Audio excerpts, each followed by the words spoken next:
He thought his life was already written. Long nights of work, bills piling up, and the aching silence left behind by the woman he once loved. Raising his little girl alone was hard enough, and he never imagined fate would drop a stranger at his doorstep, dressed in white, broken, and running from a world she could not escape. What began as a single act of kindness quickly spiraled into danger, whispered confessions, and an unshakable bond that neither of them expected. But with shadows from her past closing in, will love be strong enough to survive the fire? Do you believe in fate, second chances, and life-changing moments? If yes, like this video and share your thoughts in the comments.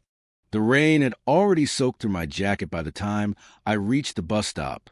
My shoes squished with every step, and my back ached from another double shift. All I could think was, God, please let Mia be asleep when I get home. She shouldn't see me like this, broken, tired, half a man. Daddy? Her voice echoed in my head. Even when she wasn't around, it kept me moving. She was the reason I didn't collapse. As I rounded the corner, I noticed something unusual. A woman sat on the sidewalk, her white dress clinging to her skin, the hem stained with mud. A wedding dress. She hugged her knees, shivering, mascara streaked down her cheeks. For a second, I froze. My first thought, not my problem. I could barely afford rent. I had no space, no money, nothing extra to give. If I stopped, I'd be choosing between her and my daughter. But then she looked up, and those eyes, lost pleading, ripped something open inside me. For a flash, I saw my wife the day we married, eyes filled with hope. My chest tightened. I swallowed hard. Hey, you okay? My voice came out softer than I intended. She flinched, then shook her head. I don't have anywhere to go. Her voice cracked. I hesitated. My hands trembled at my sides. Keep walking. Don't get involved. You can't even buy Mia new shoes. But my feet betrayed me. I crouched beside her. Look, I don't know what happened, but it's raining and you'll freeze out here. She let out a bitter laugh. Freezing's the least of my problems. I sighed.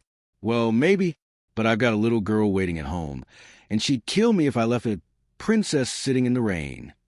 For the first time, a faint smile tugged at her lips. She sniffled. Princess, huh? More like runaway disaster. Yeah, well, I said, standing and holding out my hand, my kid won't know the difference. Come on, just for tonight. She stared at my hand, hesitant. My heart thumped. Please say no. Please say yes. I don't even know what I want. Finally, she placed her trembling hand in mine.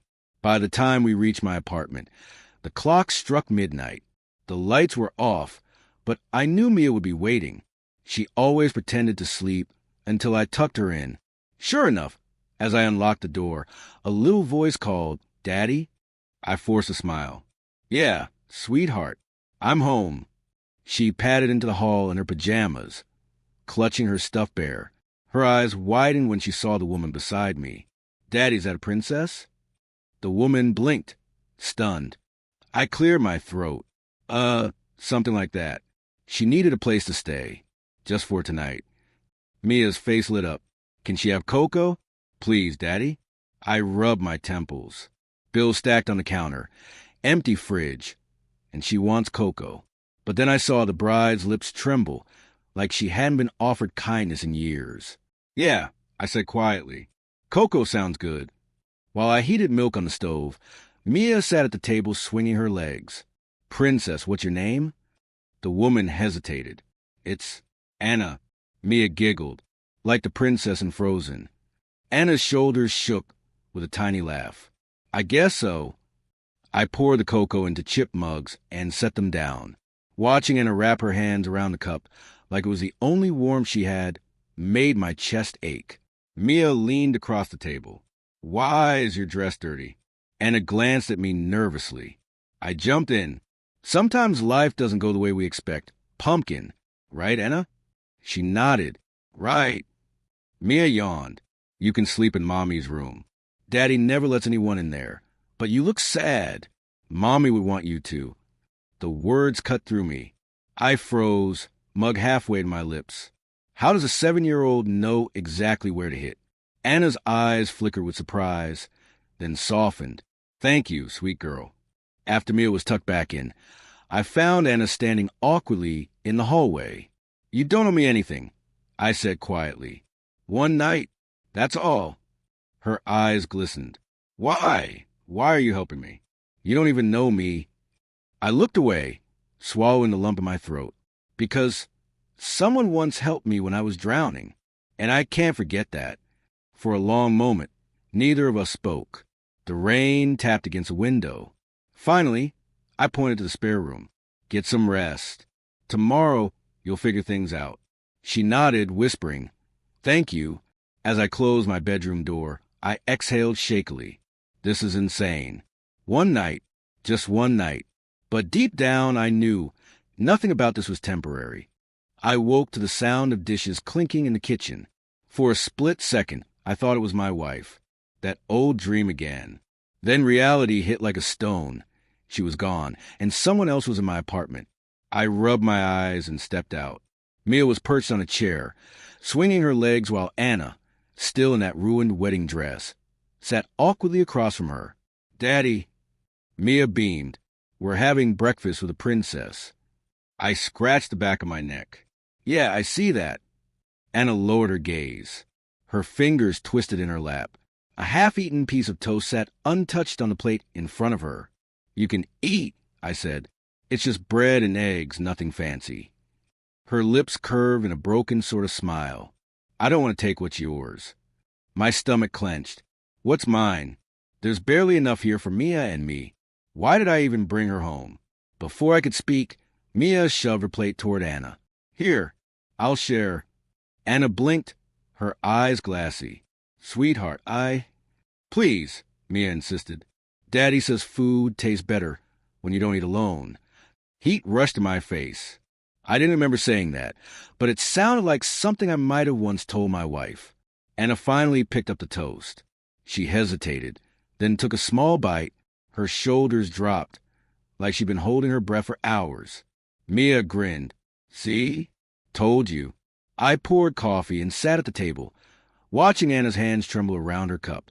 So, I said carefully, wedding dress, you want to tell me why you were sitting in the rain last night? She swallowed, staring into the mug. I ran. From the wedding. Mia gasped.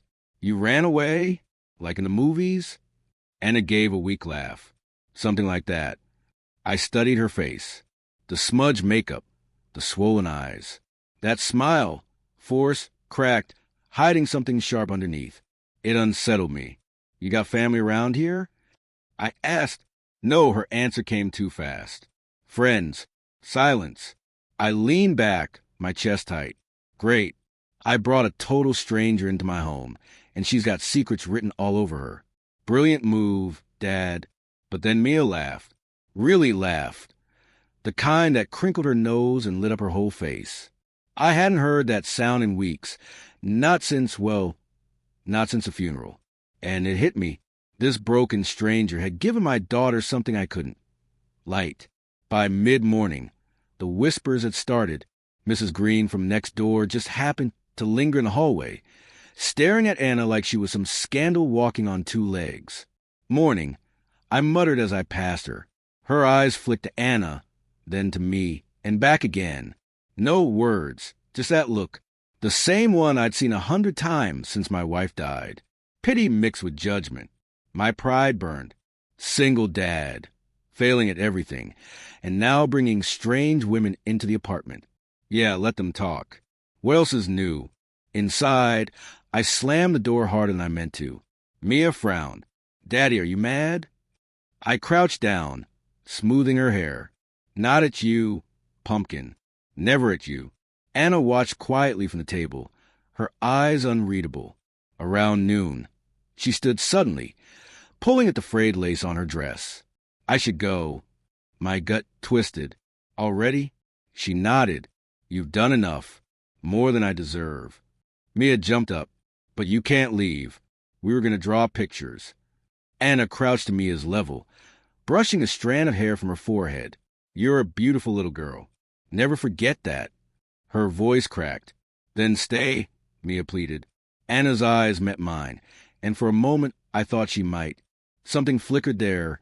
Fear, regret, longing, but she shook her head.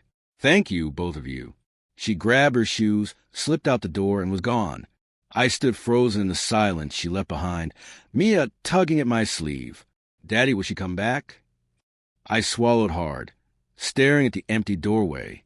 I don't know, sweetheart. I don't know. But deep inside, a voice whispered, I'll never see her again. The next morning, Mia was still buzzing. She carried her cereal bowl to the table and whispered, Do you think the princess had to go back to her castle? I rubbed my temples. She's not a princess, sweetheart. She looked like one, Mia said firmly. Then she sighed. I hope she's okay. I didn't answer. My chest ached in a way I couldn't explain. Why should I care? She was just a stranger in a dress. I gave her food, a roof. That's it. Still, every time I washed the plates, I saw the empty spot at the table. Every time Mia laughed about the princess, I heard Anna's voice echoing in my head, Thank you, more than I deserve. Life pressed on. Rent due. Electricity bill overdue. Another double shift at the diner. Another late night hauling boxes at the warehouse. My hands were cracked, my eyes stung from exhaustion. But there was no choice. At night, when Mia slept, I sat at the kitchen table, staring at the peeling paint on the wall. My mind drifted back to her. That broken smile. The way she held the toast like it was gold. Why am I thinking about her? She's gone. She doesn't belong in our lives. And yet, the silence felt heavier than usual. One evening, after a long shift, I came home dragging my feet. Mia was sitting on the couch, crayons scattered everywhere. She looked up at me with bright eyes. Daddy, I drew her. She held up a drawing. A stick figure in a big white dress, next to a smaller figure with curly hair. That's me, Mia explained proudly. And that's the princess. She's smiling. See? My throat tightened. I crouched beside her. That's beautiful, Pumpkin. She leaned against me. She'll come back. I know it. I kissed her forehead, but inside, I felt hollow. Fairy tales don't come true, sweetheart. Not for people like us. Days blurred into each other. Work, bills, laundry, bedtime stories. I tried to bury myself in routine, but the memory of that night haunted me. Sometimes, I caught myself glancing at the door when footsteps echoed in the hall. Other times, I replayed her smile in my head until I couldn't sleep. What's wrong with me? She was here for one night. One night. Why does it feel like I lost something important? Loneliness. That was it. I'd buried myself in survival for so long that I'd forgotten what it felt like to share a table, to hear laughter that wasn't forced. I wanted to forget, but I couldn't. A week later, Mia tugged my sleeve as I sorted through overdue bills. Daddy, maybe she needs help, she said softly. Like we do. I looked at her, startled. What makes you say that? She smiled like me, but sad. Her words pierced deeper than she knew. I swallowed hard. Go wash up, Pumpkin. It's bedtime. She skipped off, humming, while I sat frozen, staring at the empty doorway. That night, rain tapped against the windows. I sat at the table, bills spread out like a losing hand of cards. I rubbed my eyes, trying to calculate what I could pay, what I could delay. And then, 3 sharp knocks at the door. My head jerked up. For a second, I thought I'd imagined it. Another knock, louder this time. I pushed back the chair and walked slowly, heart pounding in my ears. When I opened the door, she stood there. Anna, the wedding dress was gone. She wore a simple coat, damp from the rain, her eyes wide and searching. And in her hands, she held something that made my breath catch. Rain dripped from her hair as she stood there, clutching something between both hands. My stomach tightened. Anna? My voice came out low, uncertain. She nodded faintly, then held it out toward me. A heavy, golden key glistened under the hallway light. I frowned. What's this? Her hands trembled. It's yours now. Or at least it could be. I shook my head. I don't understand. Mia peeked out from behind my leg, her eyes wide. Daddy, is that the princess? Anna let out a soft laugh that cracked halfway. Hey, sweetheart. She crouched down, brushing Mia's curls gently. I missed you. Mia grinned. What's that shiny thing? Anna's lips pressed tight. She looked back at me. Can we sit down? Please. I need to explain. I hesitated, every nerve in my body screaming that this was dangerous. But something in her eyes, raw, desperate, made me step aside. Come in. She sat at the table where she'd eaten toast days before, still gripping the key. I stayed standing, arms crossed, trying to keep my guard up. Finally, she whispered, I wasn't just some runaway in a dress. That night, I was running for my own wedding. I narrowed my eyes. So what? Cold feet. Her face tightened. Not cold feet. Chains. She set the key on the table between us. My family is wealthy, controlling. They arranged the marriage, and I was supposed to play the part. Smile, stay silent, be an ornament in a house I didn't choose. I swallowed hard. The key gleamed, heavy and out of place in my worn-down kitchen. So you ran, I said slowly. She nodded. I left everything. But I realized maybe I can take something back, too. Her eyes locked onto mine. The mansion, it's mine, my inheritance. And I don't want it to be their cage anymore. I want you and your daughter to have safety there. My jaw clenched. No, absolutely not. She flinched. Why not? Because that's insane. I barely know you, and I don't need handouts. Her voice cracked. It's not a handout. Don't you see? This is the only way I can fight back. If I give it to someone like you, someone they'd never approve of, they can't use me as their pawn anymore. I shook my head, anger rising with every word. And what? You think I can just pack up my little girl and move into some palace like it's a fairy tale? Life doesn't work like that. Mia tugged at my sleeve. Daddy? I looked down. She was staring at the key, eyes sparkling. Is it a castle? She whispered. Pumpkin. Can we see it? Please? Just see it. I turned away, my throat tight. God, what am I doing even listening to this? I've spent years scraping together pennies to keep us fed, and now a stranger is dangling gold in front of me. Pride tells me to slam the door, but survival whispers something else. Anna's voice broke through my storm. Please, I know how it looks, but I swear I'm not trying to humiliate you. I don't want pity. I just don't want to go back there. And if I leave it empty, they'll drag me home and lock me inside. If you take it, they can't.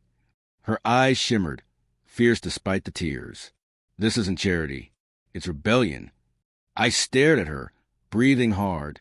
My chest felt like it was tearing in two. Pride said, no, protect your dignity. Don't take scraps from someone else's table. But another voice whispered, Mia deserves more than 4 walls with leaks and overdue bills. She deserves safety, a bed without worry, a childhood without fear. I looked at my daughter, who was now holding the key in her tiny hands, pretending it was a treasure. Daddy, she whispered, can we just look? Just once. Silence filled the room. I dragged a hand down my face, exhaling. Finally, I muttered, Fine, we'll see it. Anna's shoulders sagged with relief. Her voice trembled. Thank you. That's all I ask. I wasn't sure if I was making the biggest mistake of my life or stepping into something I couldn't even imagine. But either way, tomorrow we were going to see the mansion. The next morning, the golden key felt heavy in my pocket as we stood in front of the mansion gates. Mia gasped, Daddy, it really is a castle. The iron gates creaked open, and Anna led us up the long stone path. The house loomed above, tall windows staring down like watchful eyes. My boots scuffed against marble steps, and I couldn't shake the feeling that I didn't belong here. Inside, chandeliers glistened, floors gleamed, and portraits lined the walls, stern-faced men and women, all with the same cold eyes. Your family? I asked quietly. Anna's voice was flat. Yes, every one of them. Mia darted down the hallway, her laughter echoing through the mansion. Daddy, come see this room. It's bigger than our whole apartment. I forced a smile. Stay where I can see you, Pumpkin. But she was already gone, exploring. Anna's fingers brushed one of the portraits. They never loved me. Not really. Just loved what I could give them.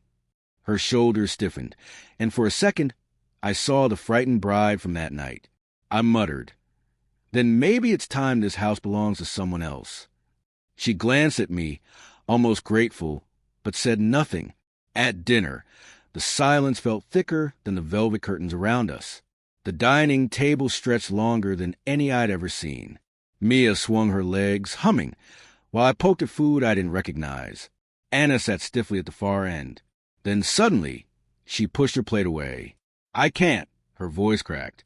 I set down my fork. "What's wrong?" Her hands shook. This table. This house. Every meal here was a performance. I had to smile, be proper, laugh at things that weren't funny. "I used to dream." Her words faltered. I leaned forward. "Dream of what?" Her eyes brimmed with tears. "Of a family who wanted me. Not the money, not the name. Just me." The ache in her voice cut through me. I wanted to say something, anything, but words caught in my throat. Before I could speak, Mia slipped off her chair and padded over to Anna. She climbed into the seat beside her and slid her tiny hand into Anna's.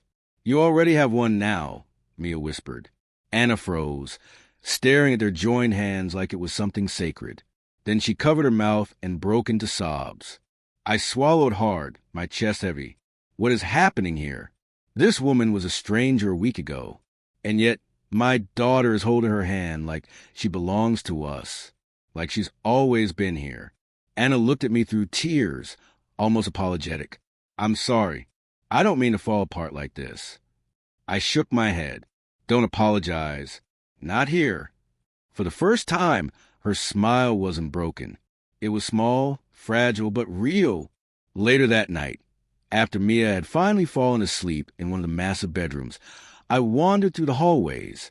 My reflection stared back at me from polished glass, a tired man in clothes too plain for the walls around him. What am I doing here? I'm a guy who can't keep up with rent, who works until his bones ache. And yet here I am, walking through marble halls, as if I belong. But then I remembered the way Anna cried when Mia told her she had a family. I remembered the way my daughter's laughter filled the mansion's empty rooms. Maybe this wasn't about belonging. Maybe it was about building something new inside walls that once suffocated her.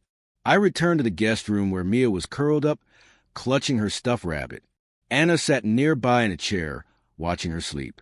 "She's an angel," Anna whispered. "She's my whole world," I murmured. Her eyes softened.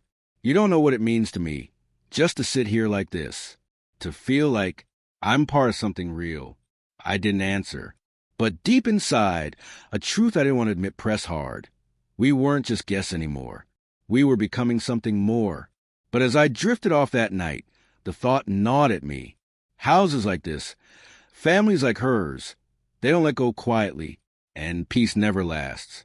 I should have known peace was temporary. 2 days later, whispers were everywhere. Neighbors, shopkeepers, even strangers staring too long. By the time I clocked into the garage, I could feel it crawling on my skin. Word had spread. The sound of heavy boots announced them before I even looked up. 3 men in suits, stiff and angry. One of them carried the same sharp jawline I'd seen in the mansion's portraits. "You've been harboring her," the tallest one said flatly. "Where is she?" I straightened, rag still in my hand. "Who?" "You know exactly who." Another snapped. "She belongs with us, with her family, not with whatever this is." His eyes flicked over my oil-stained shirt like I was less than dirt. I swallowed. "She doesn't belong to anyone." A cold smile spread across the first man's face. "Careful. Men who get in our way don't last long." The rest of the shift was a blur. My hands kept slipping on tools, not from grease but from sweat. Fear gnawed at me. What if they go to the house? What if Mia's there when they... I shoved the thought away. But it kept circling. That evening, I found Anna pacing in the drawing room. Her hands trembled, but her chin was raised. They came to my work. I told her. Her eyes darkened. "Who?" Your family, and that man you were supposed to marry. They're not letting this go. She closed her eyes, exhaling slow. I knew it wouldn't stay quiet. They only care about control. I stepped closer. Anna, they threatened me, and I can't risk Mia. If it comes to choosing between you and her, I'll... Her head snapped up. Don't finish that sentence. I froze. Her voice sharpened. You think I ran because I was weak? No. I ran because I was strong enough to say no to a life where I was property. I won't run again. Her words struck like lightning. This wasn't the fragile woman crying at the dinner table. This was someone fierce, unshaken. Mia padded into the room, clutching her stuffed rabbit. Daddy, why are you mad? I crouched down quickly. I'm not mad, pumpkin. Just worried. About the princess? She asked innocently. Anna knelt beside her, brushing Mia's hair back. I'm not going anywhere, she said softly. Mia smiled, satisfied, and trotted off to find her crayons. I pressed a hand to my forehead. You don't get it. They have money, power, lawyers. If they decide to drag you back, then let them try. Her eyes burned. I'm done being their pawn. And if you think I'll let them touch your daughter, you don't know me at all. Her voice cracked slightly at the end, but the fire in her eyes didn't fade. Inside, I was torn apart. Every instinct says to shield my little girl, to pack up and vanish before the storm swallows us. But watching Anna, she isn't asking me to save her. She's showing me what it looks like to fight back. Why are you looking at me like that? She asked quietly. Because I hesitated, searching for words. I think for the first time, I'm not the one doing protecting. You are. She blinked, surprised. Then she whispered, maybe we protect each other. The words lodged deep in me. Later that night, after Mia was asleep, I stood by the window. The mansion grounds were dark, shadows stretching across the lawn. My chest felt like it was being pulled in two directions, one toward running, one toward standing still. If I run, Mia stays safe, but Anna loses everything she risked to claim. If I stay, danger knocks on our door, but maybe safety isn't about hiding. Maybe it's about finally saying enough. I turned back to where Anna sat, her hand resting gently on Mia's blanket. She looked up, eyes weary but unbroken. I'm not leaving you to face this alone, I said finally, even if it costs me everything. Her lips parted, but no words came. She just nodded, and for the first time, we were united, not as strangers, not as guests in each other's lives, but as something stronger. Her nod still lingered in my mind the next night, a silent vow that we were no longer standing alone. The house felt quieter than usual, though maybe it was just me listening differently. After Mia went to bed, Anna and I sat in the kitchen, the only light a dim lamp above the table. Between us sat 2 untouched mugs of tea, steam long gone. I cleared my throat. I need to tell you something. Something I usually keep buried. She leaned forward slightly. What is it? I stared at my hands. I lost my wife 3 years ago. Car accident. 1 second she was there, the next, gone. And I wasn't there. I was working late, trying to pay bills we couldn't even keep up with. I've lived every day since wondering if she thought I failed her in the end. The words scraped out of me like broken glass. Anna's eyes softened. You think guilt makes you less a husband? Less a father? I let out a bitter laugh. It makes me feel like I don't deserve happiness. Like maybe I use up my right to love. Silence wrapped around us. Then she whispered, do you know what I used to wish for when I was younger? Not money, not dresses. I used to wish I had what you had. Real love, even if it ended in pain. Because at least it was real. Her voice cracked, and she pressed her palm against the table as if grounding herself. I swallowed hard. You envied me? For losing the person I love most. For having her, she said firmly. For knowing what it felt like to be chosen, to be seen. That undid me. I leaned back, covering my face with my hand. My chest shook. I hadn't cried in years, but now the tears wouldn't stop. She reached out and touched my wrist. You don't have to hide here. Not with me. I lowered my hand, eyes wet, and saw her own tears streaking down her face. For a long moment, we just sat there, two broken people bleeding honesty into the night. The days that followed blurred into nights of whispered talks. After Mia fell asleep, Anna and I stayed up, trading pieces of ourselves we never share with anyone else. She told me about suffocating in a gilded cage, always measured, always managed. I told her about long shifts that left me aching but determined to keep a roof over Mia's head. Sometimes we laughed. Sometimes we cried. But each night, I felt less like a man who had lost everything and more like one who was finding something new. One afternoon, Mia was coloring on the living room floor, while Anna helped her pick shades for the sky. I watched from the couch, exhaustion tugging at my eyes but peace warming my chest. "Pass me the blue, Mommy," Mia said casually. My breath caught. The crayon rolled from Anna's hand, her mouth opening slightly. I froze, heart pounding. Did she just... Anna blinked rapidly, then looked at Mia. What did you call me?" Mia tilted her head, innocent. "Mommy. You feel like Mommy." Anna's lips trembled. Her eyes filled instantly, and before I could react, she pulled Mia into her arms, hugging her tight. "Sweetheart," she whispered, voice shaking. "You don't know what that means to me." I sat there stunned, my throat tight. Part of me wanted to correct Mia, to remind her that her mother was gone and could never be replaced. But another part, the part that had been buried under grief, ached to how right it felt. Anna looked up at me through her tears. And then, for the first time, her tears turned into a smile, a radiant, unguarded smile that lit up her whole face. That smile pierced me deeper than any pain ever had. Inside, I wrestled with guilt. Am I betraying my wife by letting this happen? Or am I finally learning that love doesn't die with the body? It finds new ways to live? Mia giggled in Anna's arms, and I knew the answer. This wasn't replacing. This was healing. This was building something we all needed. I walked over, crouched beside them, and rested my hand gently on Anna's shoulder. Maybe she's right, I murmured. Her eyes widened, but she didn't pull away. For the first time in years, I felt whole. But just as that fragile wholeness settled in my chest, the sharp ring of the doorbell shattered it. The sound was urgent, violent almost, echoing through the halls. I exchanged a glance with Anna. The smile faded from her lips, replaced by fear. Mia clutched tighter to her. My gut twisted. I didn't know who was behind that door, but I knew one thing. Peace was over, and tragedy was waiting on the other side. The doorbell's echo was still buzzing in my ears when the night turned into a nightmare. At first, I thought it was just my nerves, but then the acrid smell hit me, sharp, burning. Smoke. I rushed toward the window, yanked it open, and my heart nearly stopped. Flames licked up the side of the mansion, orange against the black sky. "Daddy?" Mia's voice cracked.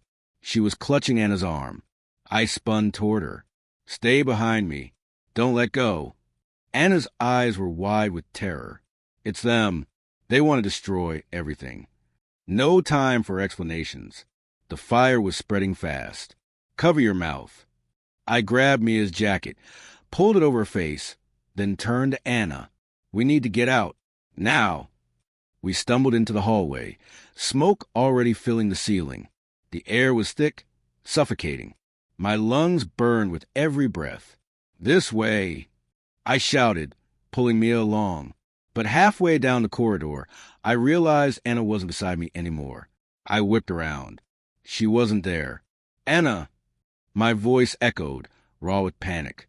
Mia's tiny hand gripped mine tighter. "Daddy, where's Mommy?" The word Mommy hit me hard, but I couldn't let it sink in. "Not now. I'll find her. Stay with me, sweetheart."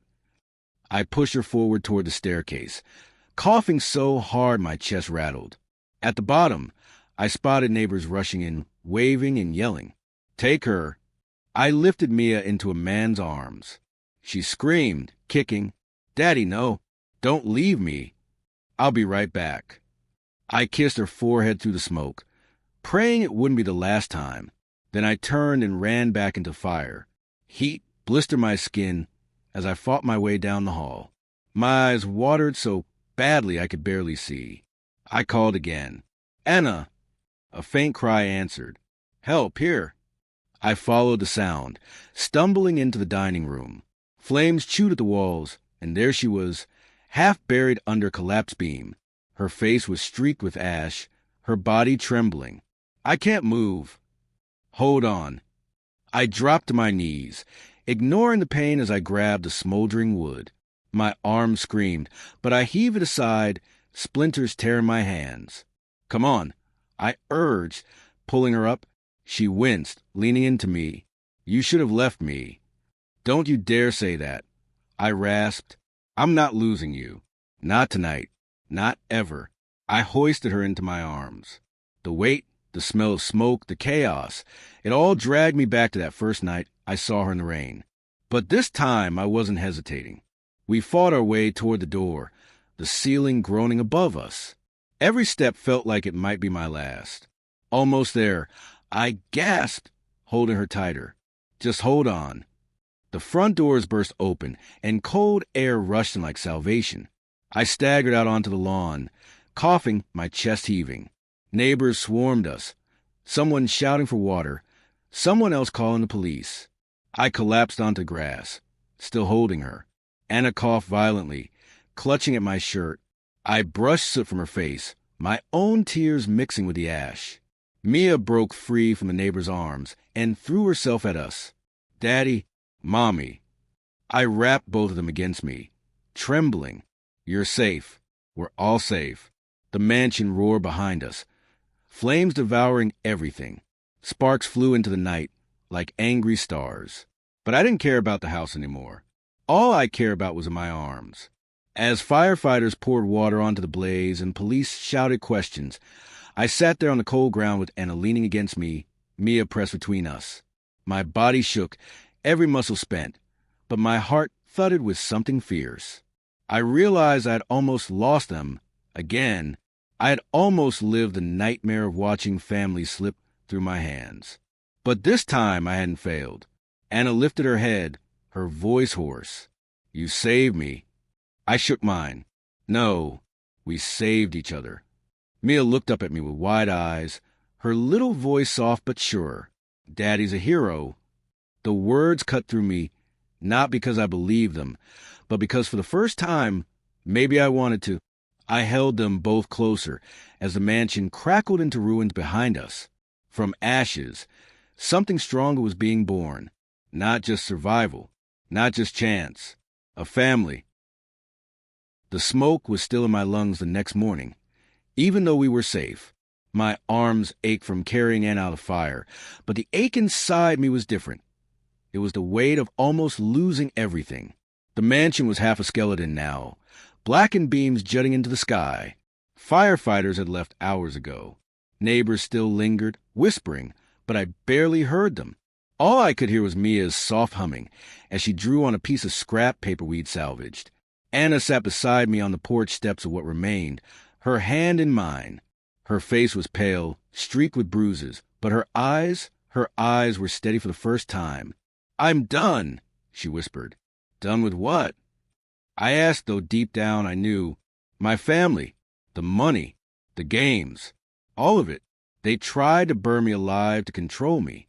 I won't let them anymore. She squeezed my hand tighter. I choose you, both of you.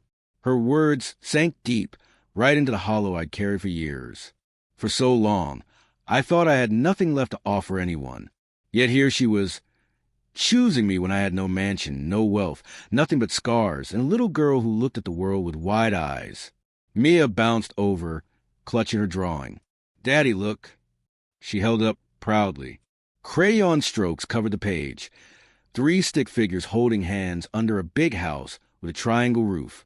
Above it, in shaky letters, she'd written, Our home. I swallowed hard. That's beautiful, sweetheart. Anna took it from her gently. You drew me too? Of course, Mia said, smiling as if it were the most obvious thing. You're family now. Daddy said heroes don't leave people behind, so you can't leave either. Anna's eyes filled with tears, and she pulled Mia into her lap. I'm not going anywhere, ever again. I turned away for a second, wiping at my face. I didn't want them to see the tears, but they came anyway. For months, maybe years, I'd been surviving like a man trapped underwater, holding my breath, fighting just to stay afloat. But right there, watching me and nestled against Anna, I felt air rush into my lungs for the first time. The days that followed were messy but full of hope. Insurance adjusters came, lawyers called, but Anna faced them head on. She cut ties with her family, told them she wanted nothing from their poisoned hands. Instead, she leaned on the inheritance her mother had left, something untouched by the cruelty of the rest of them. "We'll rebuild," she said one evening as we stood in the yard. Char would pile high behind us. Not just a mansion, a real home, a place with laughter, not whispers. I shook my head, overwhelmed. "Anna, I don't need a mansion. I'd live in a one-room shack if it meant I could keep Mia safe." She stepped closer, lay her palm against my chest. "I know. That's why I want this. Not for status. For us." Her touch was soft, but it burned in the best way, like she was thawing something frozen inside me. One night, after Mia had fallen asleep on the couch with crayons still in her hand, Anna and I sat in the quiet. The hum of crickets filled the air. "You regret helping me that night?" she asked suddenly. I shook my head without hesitation. It was the only right choice I've made in years. She leaned against me, her voice breaking. "That night, you didn't just save me. You saved the part of me I thought was already gone." I kissed the top of her hair, breathing in the faint smell of smoke still clinging there. Funny, I feel the same. Weeks later, construction crews arrived, and walls began to rise again. But the real building happened at our little table, where Mia drew more pictures of us. Always three figures, always smiling. One evening, she looked up from her drawing. "Daddy, are we happy now?" I bent down, kissed her cheek, and whispered, "Yes, sweetheart, we are." Anna reached across the table, her fingers threading through mine. For once, I didn't flinch at happiness. I let it hold me. The loneliness that once defined me was gone. I wasn't just surviving anymore. I was living, and all of it, every laugh, every tear, every piece of this new beginning, came from one small act of kindness on a rainy night.